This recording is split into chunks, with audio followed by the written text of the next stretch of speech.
하나님 말씀을 듣는다는 것은 말씀을 먹는다는 것을 의미합니다. 말씀을 먹는 행위에는 반드시 말씀, 씹음이 필요합니다.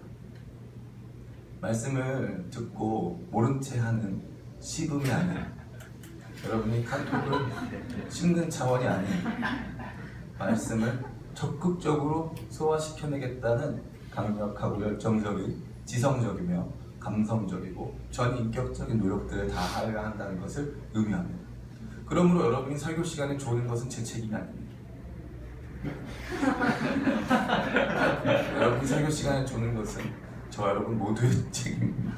그래서 이 시간 여러분 너무 제가 왜냐하면 이런 조로 시작하는 이유는 뭐냐면 앞으로 몇 주간 여러분과 함께 율법과 복음이라고 하는 다소 차가워 보이고 다소 여러분에게 있어서 익숙하지 않은 말씀들을 나누고자 함입니다. 이러한 말씀들을 들을 때 여러분의 이 씹음, 딱딱한 음식을 죄송합니다. 울컥했어요. 딱딱한 음식을 씹어서 소화하듯 여러분들이 최선을 다해서 이것들을 이해하고 알아가고 또 여러분 마음에 새기고자 노력하는 노력들이 없다면 이 말씀은 그저 지나가는 지적 유익에 불과할 것입니다. 여러분께서 몇 주 동안 이 율법과 복음에 대하여서 같이 깊이 묵상할 때에 여러분의 복음에 대한 이해가 깊어지고 하나님의 놀라우신 사랑이 어떠한 것인가를 깊게 알게 되는 귀한 일들이 있기를 간절히 바랍니다. 율법에는 몇 가지 오해가 있습니다. 크게 두 가지인데요. 하나는 율법은 억압적인 하나님의 귀찮은 간섭과도 같은 것이어서 율법을 이야기하는 것은 오늘 특별히 이 시대에, 신약 시대에 예수님께서 그분의 죽으심과 부활로 그분의 모든 구원을 성취하신 지금 이때에는 불필요하거나 다소 거추장스럽거나 그것을 너무 강조하는 것이 구시대적이라는 생각입니다. 그것이 극단화된 모델은 바로 반율법주의, 엔타이노미즘이라고 불리우는 지성적인 사상 경향입니다. 또 그 반대 경향도 있습니다. 그것은 노미즘이라고 불리우는 율법주의입니다. 율법에는 하나님의 뜻이 잘 담겨있기 때문에 율법 준수만으로도 우리는 하나님께 구원에 이르는 의를 얻을 수 있으며 설사 그렇지 않다 할지라도 구원에 이른 백성들이 율법 준수를 하지 않으면 자칫 구원에서부터 멀어질 수 있다는 생각입니다. 첫 번째 생각, 엔타이노미즘, 반율법주의가 오늘날 우리 시대에 철학적 이단이라고 할 수 있는 자유주의를 가지고 온다면 두 번째 생각인 율법주의, 노미즘이라고 하는 율법주의는 다른 거의 대부분의 종류의 이 이단들을 만들어냅니다. 특별히 이단들은 와서 저와 여러분의 구원을 흔들며 이야기합니다. 구원받을 자신 있습니까? 물어봅니다. 구원받을 자신이 있습니까? 당신은 구원에 대해 잘 알고 있습니까? 이렇게 얘기하는 것이죠. 그들이 말하고 있는 모든 전제는 무엇입니까? 당신은 구원을 받기에 합당한 수준으로 하나님과 약속한 율법들, 언약들을 다 지켜냈습니까? 하는 이야기인 것이죠. 당신이 만약 그것을 못 지켰다면 당신은 구원받을 수 없는 거 아닙니까? 하는 강력한 도전인 것입니다. 이러한 이 율법과 관련된 이 두 가지의 극명한 대립적 사상들은 오늘 저와 여러분에게 질문하고 있습니다. 여러분은 율법에 대해서 어떻게 생각하십니까? 저는 여러분과 함께 율법에 대해서 나누게 된 것에 대해 굉장히 행복하게 생각하고 있습니다. 우리 기쁨의 교회의 영적 수준이 정말 고품격 라디오 고품격인 것을 제가 굉장히 기쁘게 생각하고 굉장히 감사하게 생각합니다. 율법에 관한 여러분들의 생각들이 이번 몇 편의 설교를 통하여서 율법주의나 반율법주의가 아닌 참된 복음 안에서 성취된 율법의 진정한 가치들을 발견하고 내면의 그 율법의 가치들을 새길 수 있는 복되고 귀한 시간이 되기를 예수님의 이름으로 축원합니다. 오늘 말씀 속에 등장한 부분은 말씀은 바로 율법의 정신을 10가지로 압축한 10계명의 서문입니다. 서문은 특별히 법률과 관련된 서문은 그 법률이 어떠한 위치에 있는가, 어떠한 목적을 가지는가를 대변해주고 있습니다. 첫 번째로 이 율법은 하나님과 우리 자신을 배타적인 관계 속으로 들어가게 하는 것을 의미합니다. 다시 말해 따라해볼까요? 율법은 하나님과 관계 맺음. 네, 율법은 하나님과 새로운 국면의 관계가 된다는 것을 상정하고 의미하고 그것을 기초로 근거로 삼고 있다는 것입니다. 오늘 말씀 제가 한번 읽어보겠습니다. 출애굽기 20장 1절과 2절 말씀입니다.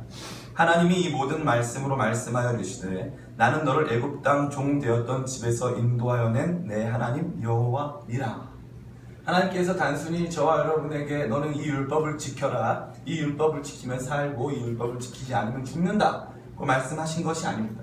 하나님께서는 이 율법을 저와 여러분에게 주실 때 하나님 자신의 마땅한 권리에 대하여서 이야기하고 있습니다. 그것은 무엇입니까? 나는 너를 애굽 땅 종되어서 인도하여 낸 하나님이라는 것입니다. 다시 말해 하나님께서는 이스라엘 백성을 구원하신 하나님이시라는 것이죠. 그 구원하신 하나님은, 우리의 구원자 하나님은 저와 여러분에게 원하고 바라시는 뜻이 있다는 것입니다. 그러니까 율법은 단순히 저 우주에 어디에가 존재하는 우리를 심판할 수 있는 심판자 하나님이 비인격적으로 저와 여러분에게 부과한 책임이나 의무가 아닌 우리를 사랑하여 구원하신 하나님의 놀라우신 뜻이 담겨있고 그 하나님과 교제하고 그 하나님과 관계 맺을 수 있도록 하는 매우 중요한 근거가 된다는 것을 의미하는 것입니다. 특별히 여기서 드러나는 것은 이것입니다. 나는 너를 애굽 땅 종되었던 집에서 인도하여 낸 내 하나님 여호와. 저는 이 부분에서 크게 감동했습니다. 하나님 자신을 누구의 하나님이라고 소개하십니까? 너희의 하나님이라고 소개하십니다. 이 당시의 세계관은 다신론적인 세계관이었습니다. 신은 많이 있었습니다. 이 많고 다양한 신들은 민족이나 국가 또 문화 안에서 다양하게 자리 잡고 있었습니다.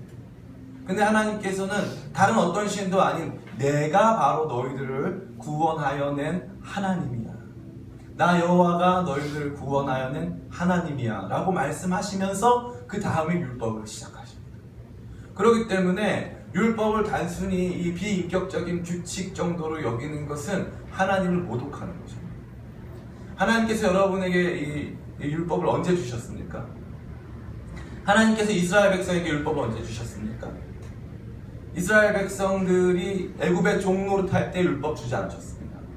애굽이라고 하는 국가 체제 안에서 억압되고 애굽의 법이 그들을 지배할 때는 하나님이 그들에게 율법을 주지 않으셨습니다.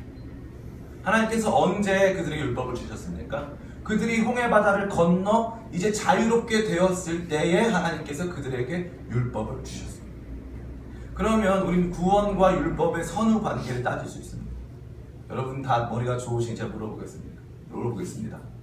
제가 제 자신에게 의문형으로 말을 했군요. 여러분 잘 아실 테니까. 구원이 먼저입니까? 율법이 먼저입니까? 대단하십니다. 우리 기쁨의 교회 성도 여러분들은 굉장한 수준을 가지고 있습니다. 구원이 율법보다 선행합니다. 그것은 단순히 구약 이스라엘 시대는 그렇지 않고 신약 시대에만 이 구원받고 그 다음에 율법이 주어진 것이 아닙니다. 구약 성경 시대 때에도 율법은 구원받은 이후에 주어졌습니다. 하나님께서 여러분을 법 아래 복종시키는 것은 하나님께서 강제적인 억압을 가지고 여러분들을 그 법 아래 굴복시키려고 하시는 것이 아닙니다. 하나님은 자유로운 상태의 여러분과 언약을 맺으시고 그 언약 관계 안에서 율법을 주신다는 것입니다. 그러니까 하나님과의 관계를 배제한 채 우리가 느끼는 율법에 대한 부담감, 하나님과 어떠한 하나님과의 어떠한 내가 하나님께부터 받은 구원의 감동과 감격이 없는 율법적 순종은 하나님의 깊고 아름다우신 율법을 주신 뜻을 우리가 모독하고 망각하는 것입니다. 이것과 관련돼서 19장은 보다 명백하게 그것을 말해주고 있습니다. 19장 5절과 6절 말씀입니다. 4절부터 읽어도 좋을 것 같습니다. 19장 4절부터 6절까지 있습니다.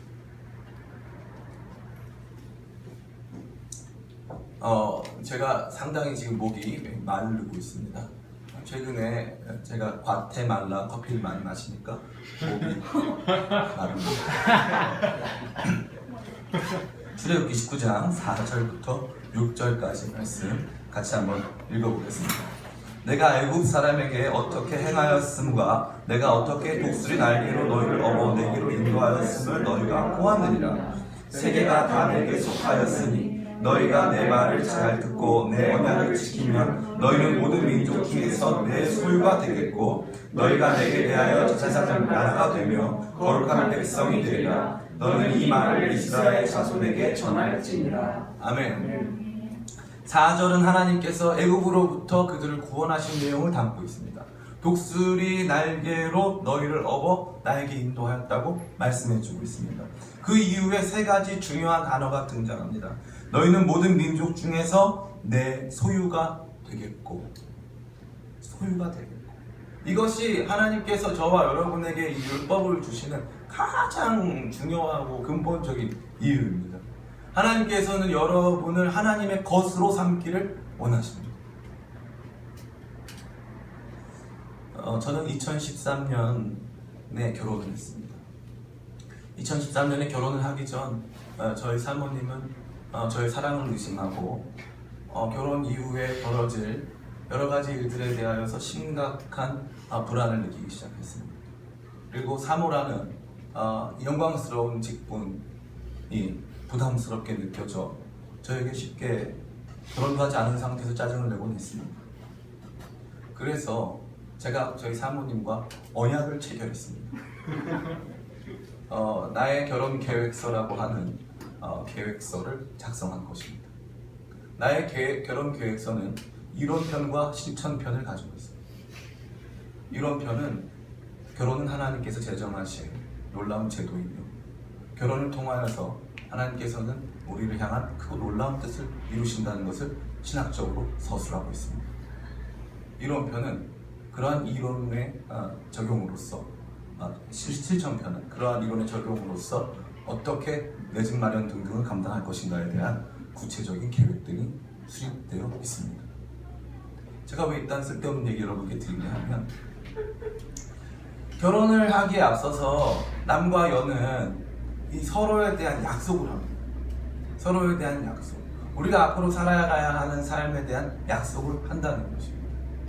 이 동거하는 관계나 어쩌다가 지나가다가 눈이 맞은 관계에서는 그러한 약속들이 별로 중요하지 않습니다.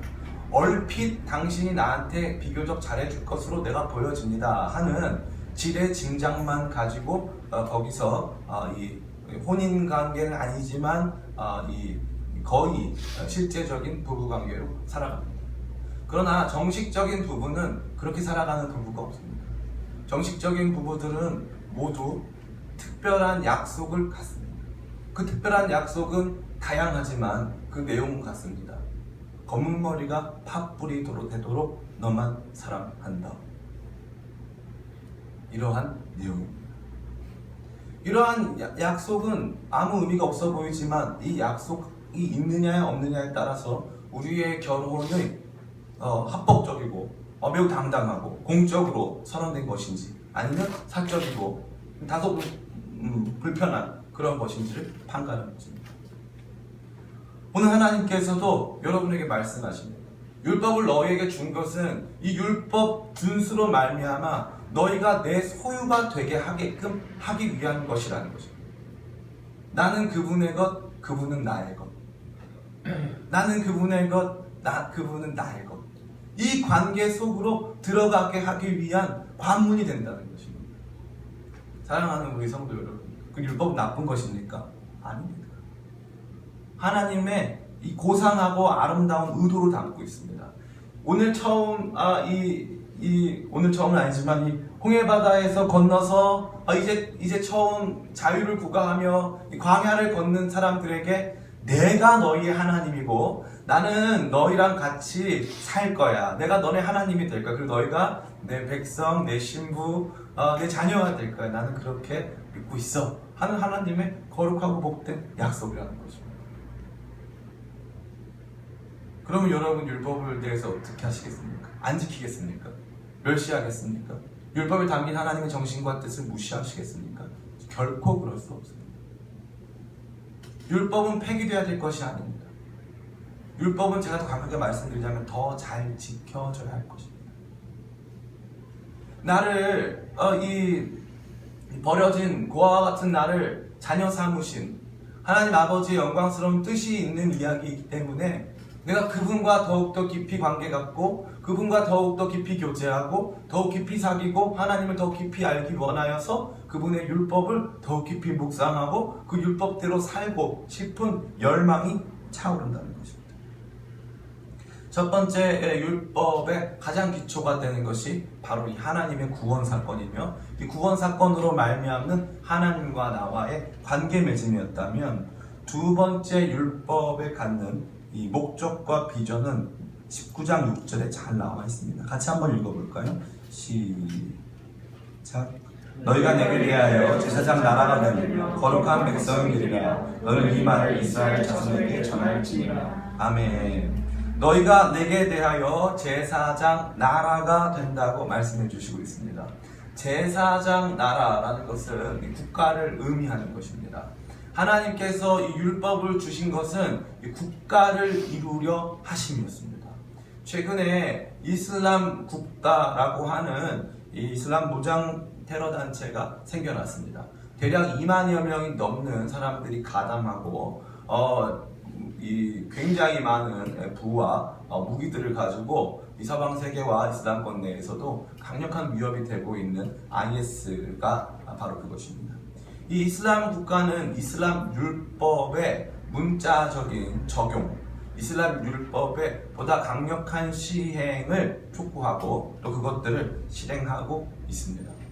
어떠한 법을 갖느냐는 그 나라가 어떠한 존재인가, 어떠한 목적과 비전을 가지고 있는가에 대하여서 말을 해주고 있습니다. 헌법은 우리나라가 갖는 국가의 정책, 개인의 목적과 사명, 개인의 권리와 의무를 규정하고 있습니다. 그렇기 때문에 어떠한 법이 주어졌는가는 그 나라가 어떠한 나라인가를 말해주고 있다는 것입니다. 하나님께서 율법 주심은 하나님께서 저와 여러분을 통하여 나라를 세우고자 하셨다는 것을 의미합니다.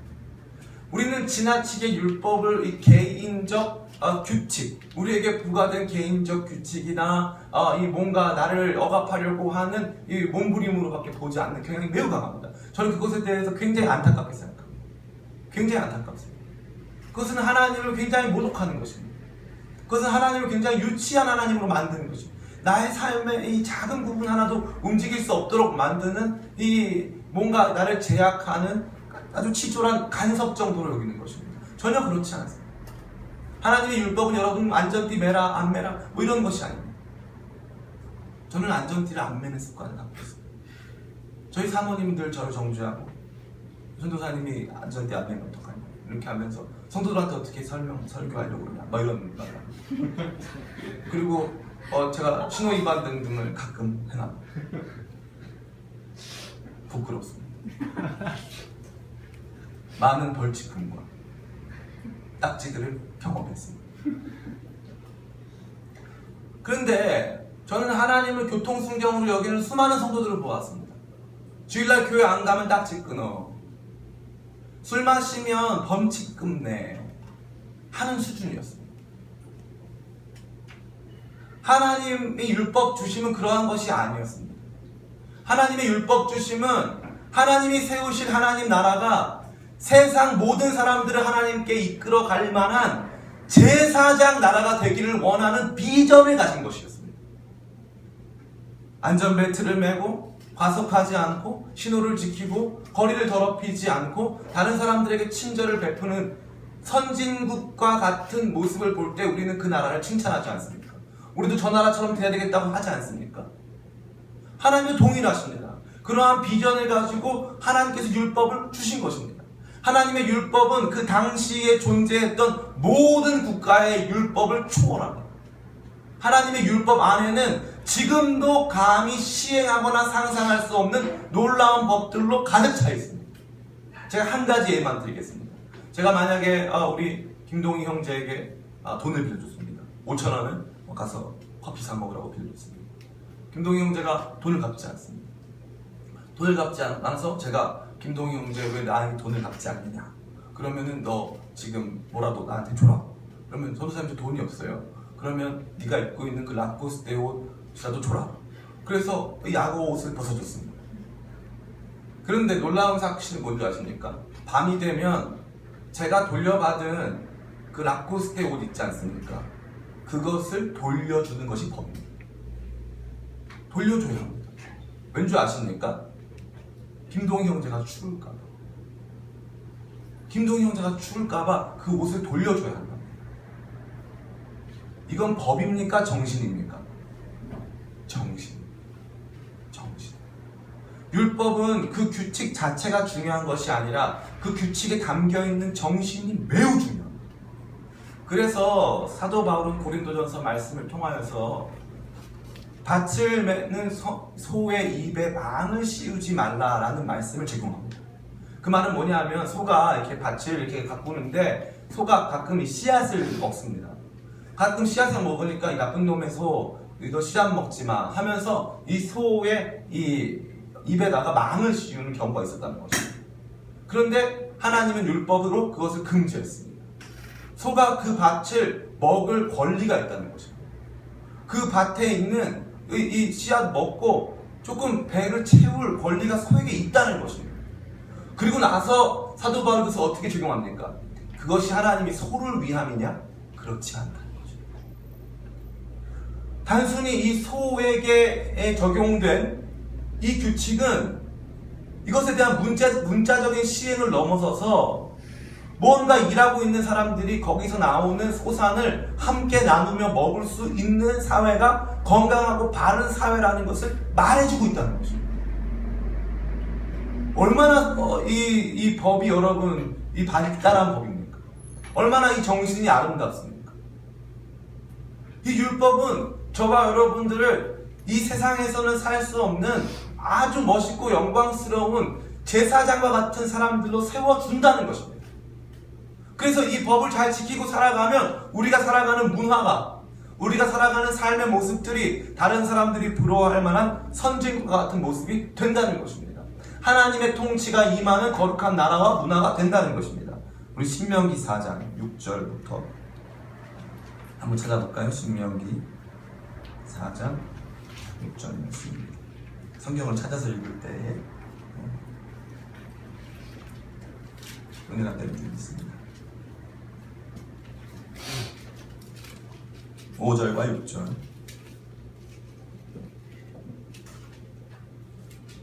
같이 있습니다. 시작.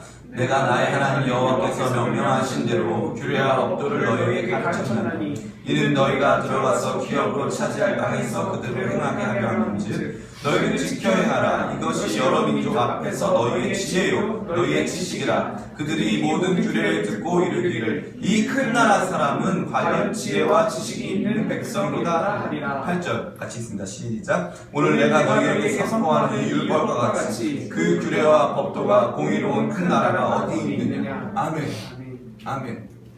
하나님께서 저와 여러분에게 법 주심, 하나님께서 법 주심은 단순히 여러분의 삶을 제한하고 여러분들을 괴롭히려고 하는 것이 결코 아닙니다. 이 반율법주의자들이 갖고 있는 율법에 대한 반감과 혐오는 그들이 그 법을 지키는 것이 귀찮고 그 법을 우리의 삶을 제한하고 간섭하는 것이 마치 우리의 자유를 억압하는 것으로 비추기 때문에 그렇습니다. 그러나 그것은 전혀 그렇지 않습니다. 이 법은 우리를 만들어가는 법입니다. 국가는 아름다운 법을 제정함으로써 만들어집니다. 국회는 왜 있습니까? 국회를 입법부라고 합니다. 국회에서는 중요한 제도와 법안들을 상정하고 그것들을 표결에 붙여서 그 법안을 입법하는 중요한 기능을 가지고 있습니다. 국회에서 만약에 여성 차별법을 통과했다고 생각해 봅시다. 우리 여성분들 가만히 있겠습니까? 여성들은 가사 노동에 전념할 것이다. 그럼 가만히 계시겠습니까? 그 나라가 아름다운 나라입니까? 그 나라가 자유로운 나라입니까? 그 나라가 과연 사람들이 보는 큰 나라입니까? 전혀 그렇지 않습니다. 전혀 그렇지 않습니다. 그 나라가 어떠한 나라인가는 그 나라의 법이 보여줍니다. 그러니까 율법을 안 받는데 하나님 나라가 아름다운 나라다. 죄송한 말씀인데 그것은 여러분 입에 붙어있는 말에 불과합니다. 아무것도 모르고 그냥 하는 말에 불과합니다. 어린아이들은 가끔 엄마 사랑해, 아빠 사랑해 이런 말을 합니다. 그 아이들이 사랑의 깊이를 이해할까요? 그 아이들이 뭐라고 해야 될까요? 이 엄마 사랑한다고 하는 것을 과연 무엇을 의미하는 것을 알고 있을까요? 저는 예전에 주일학교 때 그런 기도를 했습니다. 하나님, 저는 지옥에 보내주시고 저 친구는 천국에 보내주세요 라고 기도했습니다. 선생님들이 울며 감동받았습니다. 과연 이러한 아이가 세상에 또 있을까? 저는 그때부터 영적 엘리트였습니다. 그때부터 세상을 마음에 품고 세상을 사랑하는 사람으로 이렇게 아름답게 성장한 것입니다. 저는 제가 지옥에 가는 것이 무슨 의미인지 잘 몰랐어요. 제가 지옥에 간다는 것이 도대체 무엇을 의미하는가를 잘 모릅니다. 어른이 돼서 군대를 경험하고 지옥은 나도 너도 가야 될 것이 아니구나를 깨달았습니다. 우리 모두 가지 말아야 하는 곳이라고 생각이 들었습니다. 어릴 때는 이 깊이를 모릅니다. 깊이. 고통의 깊이도 모르고 기쁨의 깊이도 모르고 어릴 때는 부모님이 어떤 마음을 갖는지를 모릅니다. 부모님이 왜 잔소리를 하시는지 모릅니다. 부모님이 왜 그때 내가 거짓말했을 때 매를 들었는지 어릴 때는 몰라요. 그것이 단순히 사소한 간섭이나 나를 향한 뭔가 억압으로만 받아들여져서 그것들이 껄끄럽고 싫었습니다. 부모님의 모습이 이중적으로 보였습니다. 그러나 부모님이 자녀를 훈계하고 그들을 선도하여 바르고 좋은 길로 가고자 해서 주시는 여러 가지 규칙들과 그 규칙에 따른 이 징벌들은 부모님이 자녀를 향한 비전을 만들어가는 과정인 것입니다. 하나님도 똑같습니다. 저와 여러분에게 율법 주지 않으시는 하나님은 죄송한 말씀 나쁜 하나님입니다. 여러분을 방종으로 이끌고 여러분을 언제까지나 여러분의 감성과 느낌에 머물게 하는 나쁜 하나님입니다. 율법은 좋은 것입니다. 그 거룩하고 복된 율법이 우리들을 거룩한 하나님 나라 백성으로 삼아가고 있다는 것입니다. 하나님 나라 백성이 됐는데 율법을 지키지 않는다. 율법 지키는 것을 폐한다. 그것은 예수님께서 기뻐하시거나 원하는 방식이 아닙니다. 예수님께서 이렇게 말씀하십니다. 내가 율법을 폐하러 온 줄로 생각하지 말라. 내가 율법을 성취하라. 예수님은 율법을 폐하러 오신 적이 없습니다. 예수님은 율법을 더 강화하고 성취하십니다. 옛사람이 말하기를 하시면서 예수님 말씀하십니다. 너희가 이렇게 들었거니와 너희가 과거에는 이렇게 들었거니와 나는 너희에게 이렇게 말한다 하면서 말씀하십니다. 하나님께서는 저와 여러분이 이 율법 준수의 수준에서 실패하지 않기를 간절히 바라십니다. 율법의 뜻과 정신이 우리 가운데 가득하여 율법을 지켜내기 시작하면 우리가 만들어내는 문화가 다른 사람들이 보기에는 너무나도 탁월하고 아름다운 문화가 된다는 거죠. 최근 어떤 신문 기사를 통해서 인권이라는 단어는 200년 전에는 없었던 단어라고 합니다. 인권이라고 하는 단어의 단어를 추적해보면 그것은 인간을 하나님의 형상으로 여기는 기독교 사상과 직결되어 있다는 것이 대부분의 일반적인 학자들의 의견입니다. 오늘 우리가 인권이라고 하는 단어를 이 세상에 준 것은 큰 나라, 놀라운 법도와 놀라운 개념과 놀라운 비전을 가진 큰 나라 사람들인 저와 여러분들이 이 땅에 준 거룩한 유산입니다. 여성 문제는 어떻습니까? 교회만큼 여성의 인권을 강화한 기관은 없습니다. 흑인 노예들은 어떻습니까? 교회만큼 흑인들을 자유롭게 한 기관은 없습니다. 물론 교회가 많은 부를 끼치기도 하고 여러 가지 실수를 하기도 했습니다. 그러나 그 모든 것은 성경을 자의적으로 해석하고 자신이 특별히 그 당시의 정치적인 이익을 극대화하는 도구로 사용했을 때에 반드시 교회는 부패하고 교회는 세상에 큰 상처를 남겼습니다. 그러나 교회가 하나님의 뜻을 바르게 이해하고 그러한 뜻을 세상에 실천하고자 노력했을 때 세상은 변화했습니다. 세상은 변화했습니다. 세상은 그 이전과는 전혀 다른 모습으로 변하게 된 것입니다. 이것이 율법이 저와 여러분에게 주고자 하는 두 번째 목적이요 비전인 것입니다. 마지막 세 번째입니다. 다시 우리 출애굽기 19장으로 돌아가서 같이 이 모든 말씀 읽겠습니다. 19장 6절 말씀 같이 읽겠습니다. 출애굽기 19장 6절 말씀입니다. 시작. 너희가 내게 대하여 제사장 나라가 되며 거룩한 백성이 되리라. 너는 이 말을 이스라엘 자손에게 전할지니라. 아멘. 제사장 나라라고 하는 이보다 거시적이고 공동체적인 비전이 있다면 하나님께서는 저와 여러분에게 율법 주심을 통하여서 각 개인을 향한 하나님의 뜻을 밝히 말씀해 주고 계십니다. 그것은 바로 거룩한 백성이라는 것입니다. 거룩한 것은 하나님께 속했다는 뜻입니다.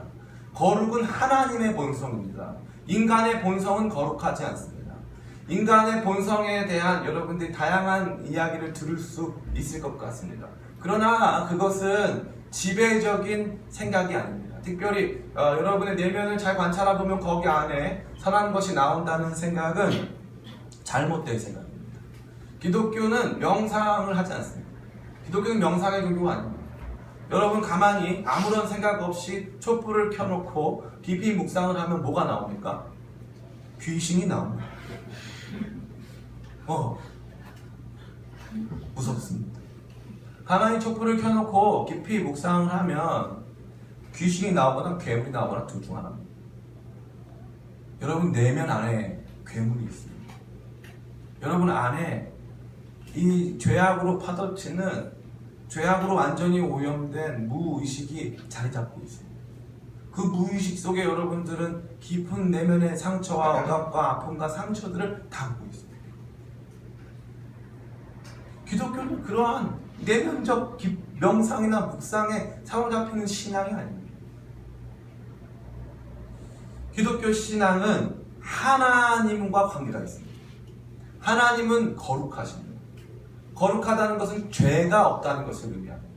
그리고 이 땅에 속한 다른 종류의 물건이나 다른 종류의 이 존재에 관해서는 하나님께서 거룩하다고 말씀하실 때 이러한 하나님이 선택하여 구별한 것을 거룩하다고 말씀하십니다. 그래서 우리는 이 거룩하다는 단어를 잘 안 씁니다. 그렇지 않습니까? 오늘 친구 얼굴 봤는데 너 이렇게 마스카라가 거룩해 이런 말 잘 쓰지 않습니다. 거룩하다는 말은 천천히 하나님께 속한 말입니다. 저는 이 거룩하다는 말을 이렇게 표현합니다. 하나님 닮음. 이렇게 표현합니다. 하나님 닮음. 하나님께서 여러분에게 원하시는 개인적인 비전은 뭔지 아십니까? 따라해볼까요? 내가 거룩하니 너희도 거룩하라.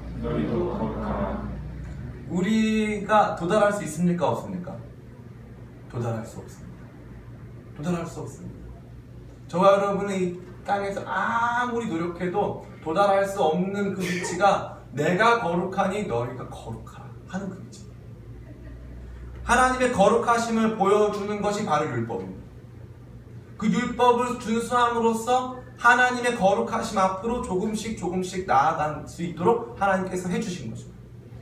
하나님의 율법은 죄를 억제하고 하나님께서 기뻐하시고 원하시는 모습으로 저와 여러분들을 빚어 가십니다.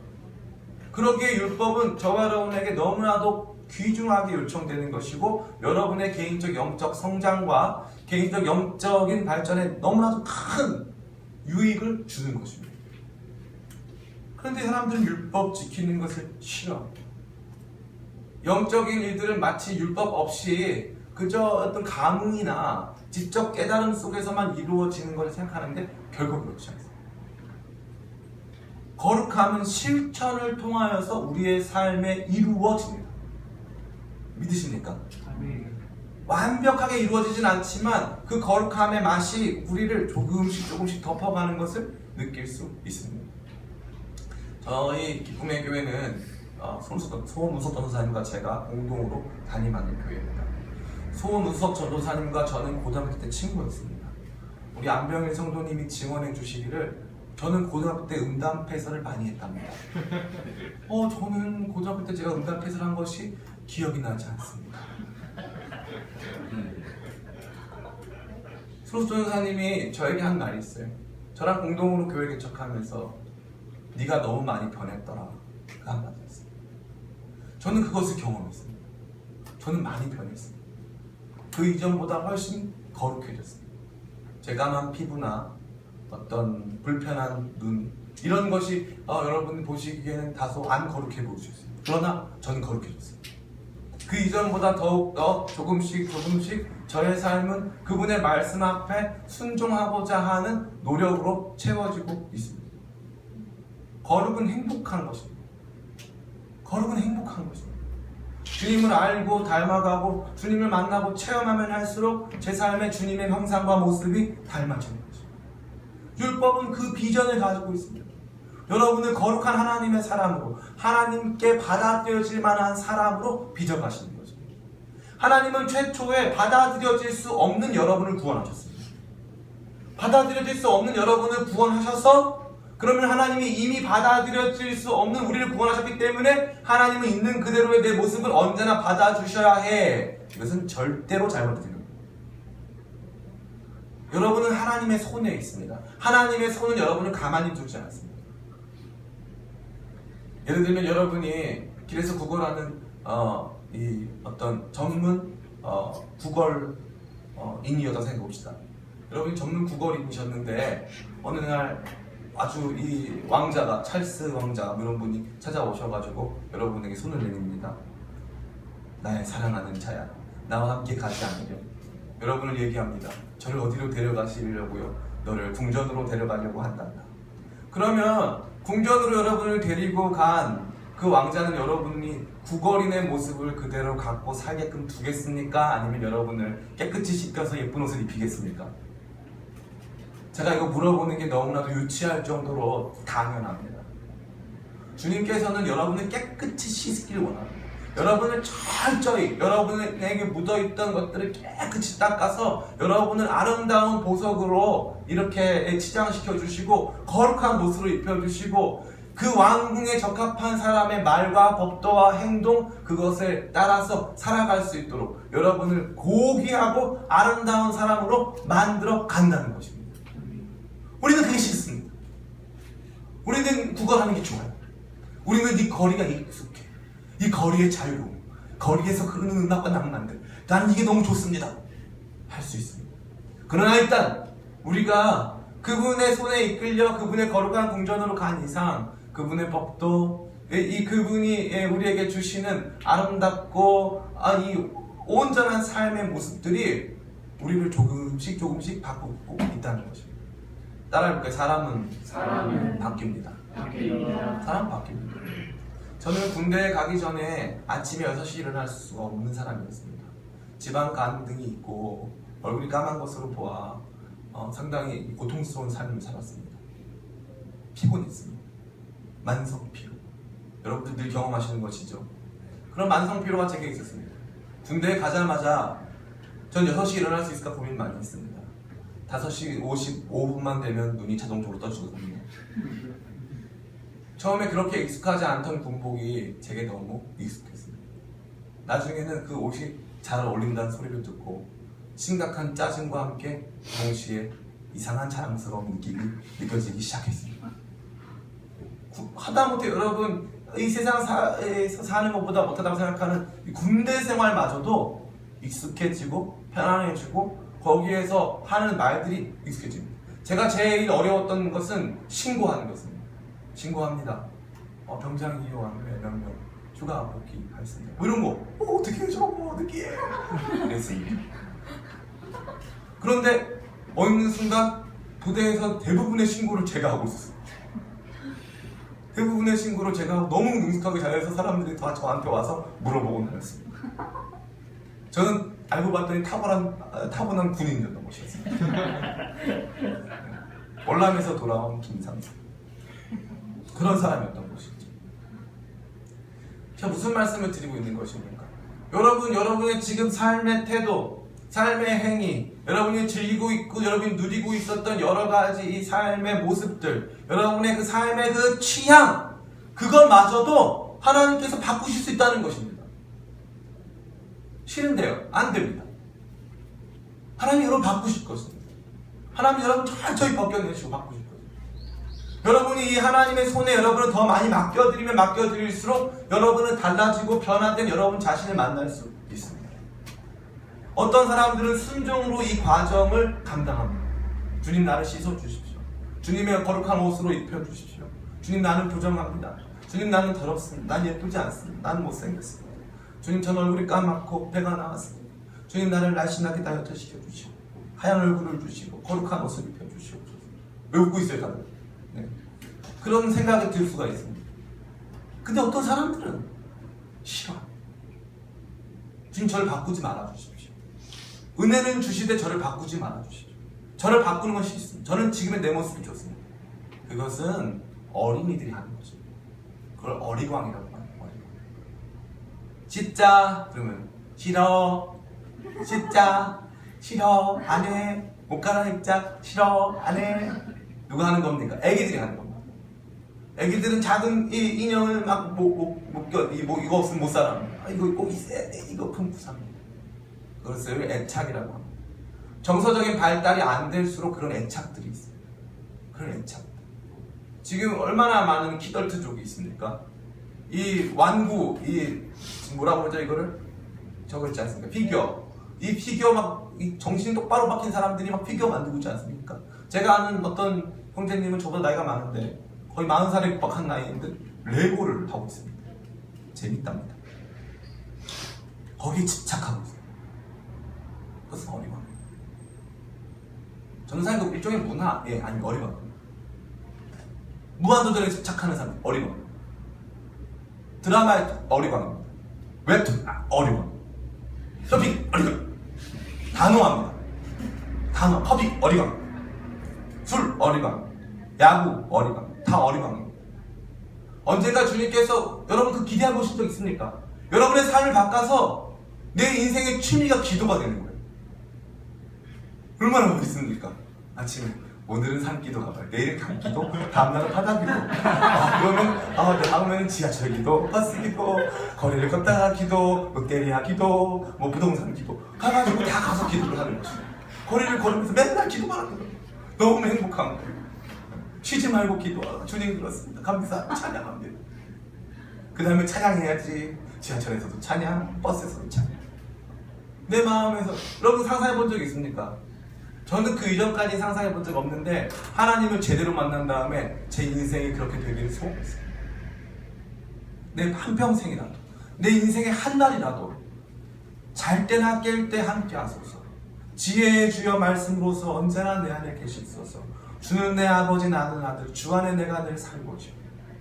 내 인생의 단 하루라도 내가 완전히 주님으로 충만하여 주님과 교제하며 살았으면 좋겠다 라는 내 평생 가져본 적 없는 놀랍고 원대한 비전이 내 안에 찾아오기 시작했습니다.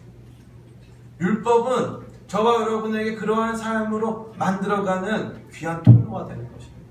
이제 말씀 다 마쳤습니다. 하나님께서는 여러분을 하나님의 소유 삼으시고 하나님 자신이 여러분의 소유가 되게 하시려고 율법을 주십니다.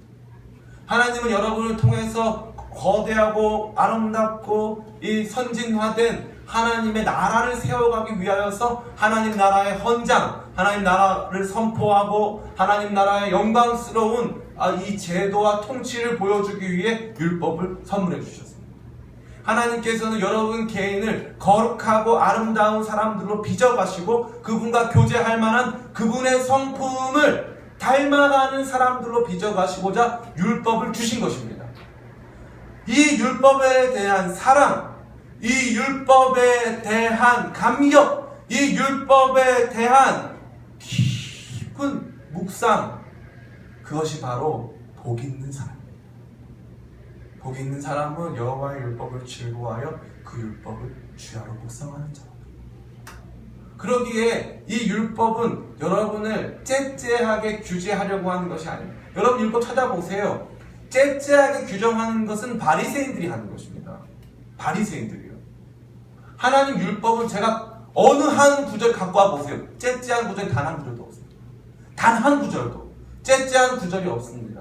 공동체적으로, 사회적으로, 제사법적으로 모든 것이 다 그 필요에 의해서 존재하는 것입니다.